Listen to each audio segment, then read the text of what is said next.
Hey everyone, it's a Miserable Movie Man back once again with another video.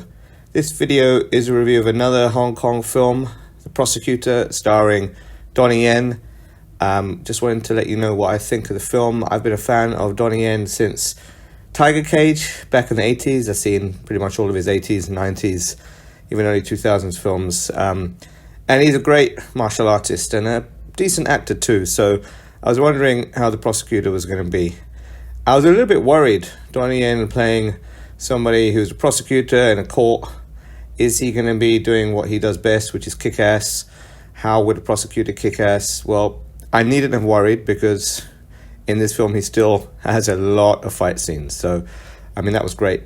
And the film starts off with Donnie Yen as this almost invincible, superhuman type of cop who has a bus that doesn't go quite the way he wants it, and he falls out of love with the procedures and the way that people escape the law. So he decides to train himself and study really hard for 7 years to become a prosecutor so he can understand the law and, take on the criminals from both sides of the fight. And that was an interesting scene, actually. When it started off with him fighting, it was a pretty decent fight scene in a sort of abandoned warehouse type thing. I really like the way it switched from sort of the wide shots to the sort of first-person shooter style of camera. I mean, it really was a very nice transition, and I think that looked pretty cool. It worked out pretty well. So kudos to the camera work there and the way that they did that effect. I thought that was great. But of course, he fights a lot of people and he does things a little bit superhuman. He's running through that area with a shield and people are shooting from all angles, but somehow the shield protects him 360 degrees. And then he goes off to the part where he studies law, and that was an interesting scene as well. I mean, some of these scenes, I think, are very similar to kind of what Hollywood does, but when you take that kind of uplifting Marvel music for the studying part and having him, practice really hard, it kind of feels a bit cheesy to me, especially the music itself. I thought was a poor choice for that scene. It didn't really convey, I think, the struggle that he must have gone through to study law. And then it cuts to, Donnie Yen being a prosecutor with his views of the police side of things and the investigative side of things taken into play. So he works for the government on the prosecutorial service, and he immediately starts kind of, throwing his opinions around, his decisions about how cases aren't always so cut and dried, how evidence doesn't always point to the correct culprit.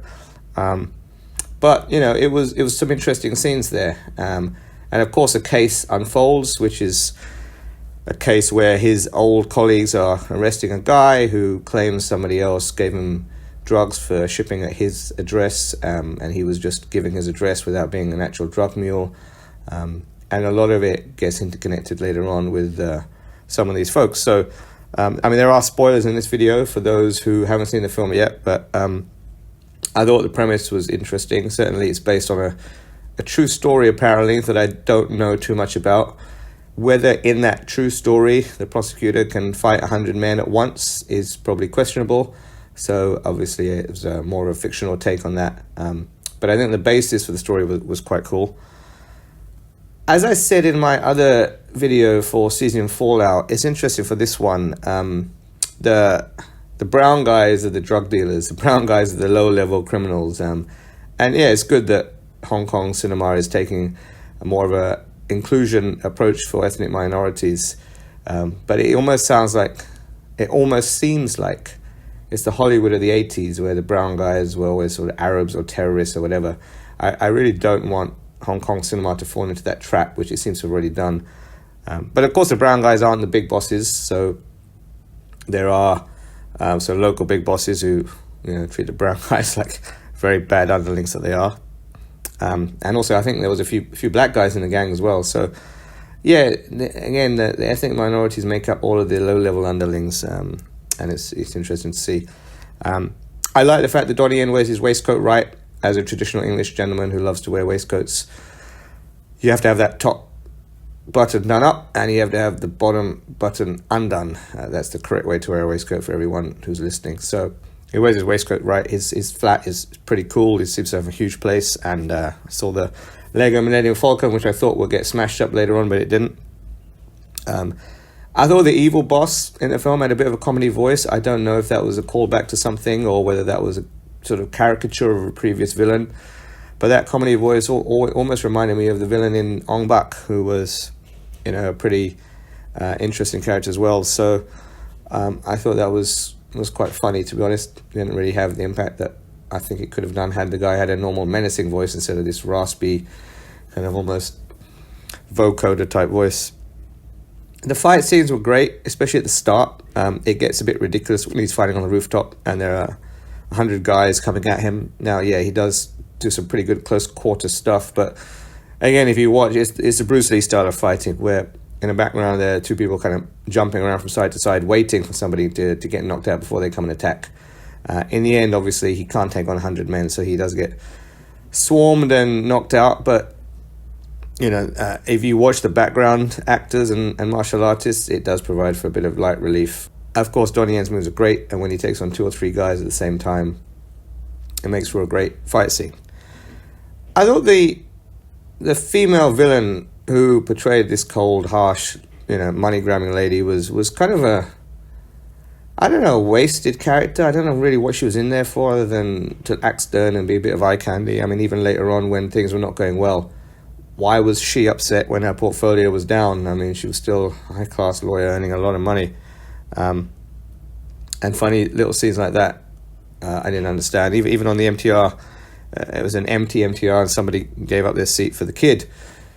That would never happen, that I've seen since I came to Hong Kong. So I thought that was also a little interesting tweak on the humanity of Hong Kong. He gets hit in the head with knuckle dusters, I think, in the end fight, and still seems to have no wounds. So I definitely think while the fighting was good, there was this, again, superhuman element to it that just was a bit too in your face, a bit too kind of over the top. But hey, it's a Donnie Yen film, and this is what he's known for. I thought some of the courtroom scenes were actually pretty good, especially at the start, where he was using his powers of discussion and persuasion to try and convince the judge, who was getting more and more annoyed with him. And of course, it pointed to a larger level corruption than we saw initially. But some of the things he said at the end, where in the fight scene, those kind of Schwarzenegger-esque taglines where he said, "Hey, I object," or, "Do you want to appeal?" Those were far too cheesy for me to work in the film. You really should have just left those alone. Although I guess what the screenwriters were going for were those Schwarzenegger-level one-liners. It was a funny end fight. I mean, Donnie Yen used the die-hard defense of, removing the guy's shoes and letting him run on glass. So at least the glass managed to have some impact on the otherwise sort of superhuman villain that he's fighting. He doesn't seem to feel any other pain other than when he's stepping on glass. And again, the Marvel-style theme music at the end wasn't really fitting, I think, in terms of the tone of the film. But overall, I thought this was a good film. I mean, I've said a lot of things that may critique it, but I certainly enjoyed it, more so than season Fallout. I think it does what it says on the tin. It was a good Donnie Yen martial arts action film. I actually wanted more of the courtroom scenes from the start. I thought some of that dialogue and interplay was actually more interesting than the fighting.